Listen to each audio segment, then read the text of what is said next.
What did you do today?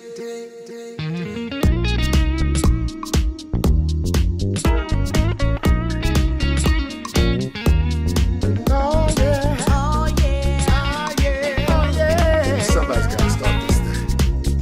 Hey, listen, there's a world. Well, my career actually started junior high school.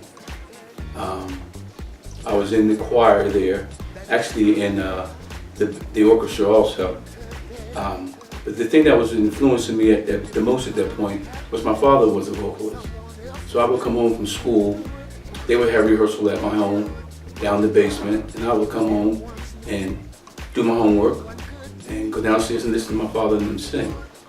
From that, we formed a group in junior high school called the Contributors. We had a band called The Chosen Few. And we found ourselves a manager, originally from Trenton, New Jersey. And we started working. And that was the first beginning of my career. I was offered the opportunity to sing with a band, and I started doing that, and that lasted for some years with different groups throughout Trenton. And currently I still have a cover band that I do work with called Once Again. Oh, well, we were doing casinos, weddings. Basically, you know, we're for hire. I mean, we don't have too many limitations on where we'll go. So growing up, had you heard of the Ebonys, or were you more familiar with songs that you were hearing than knowing who the group was? Well, that's funny, and it's really interesting too, because the Ebonys, the first I really heard of them, I heard this song, and there was a place in Trenton and Ewing called Crossing Inn. It was a big place where all the entertainers went, and us guys as younger guys would always go out to see who was coming out there, always name groups. And I went out one night, and there was a group from Trenton called the T&Js, which stood for Trenton, New Jersey. And it's funny because the backup band for the T&Js was, which we know now, was Instant Funk. They were the backup band for the T&Js. And that particular night when we were out there, the Ebonys were on the show. And well, we got a chance to just sit there and watch the T&Js perform, and I watched the Ebonys perform. I'm like, wow, these guys are, they're good, And so that was my first actually encounter with them. So you were familiar with the group beforehand. Exactly. Tell us the story on how you got the call to become part of the group.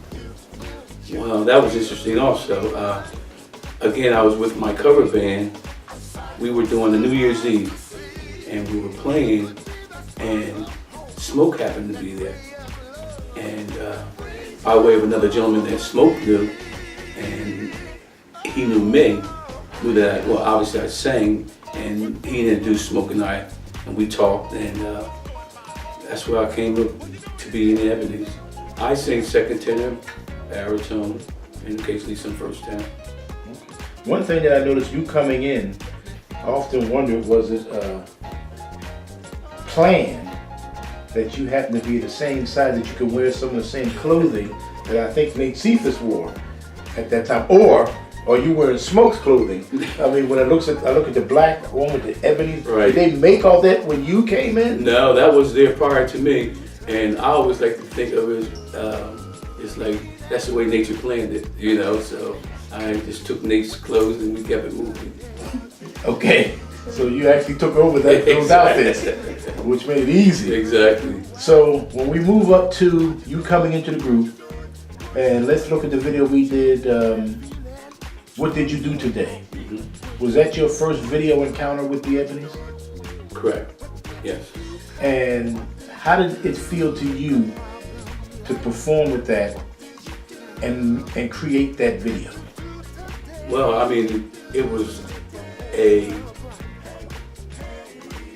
big for me because I'm with an iconic group at this point, and just for me to be there, coming from a band, and now being a part of a vocal group, a truly vocal group, with guys in Geneva that can actually sing, and to be a part of the whole video, and the song itself, which had a great message within it, it blew me away.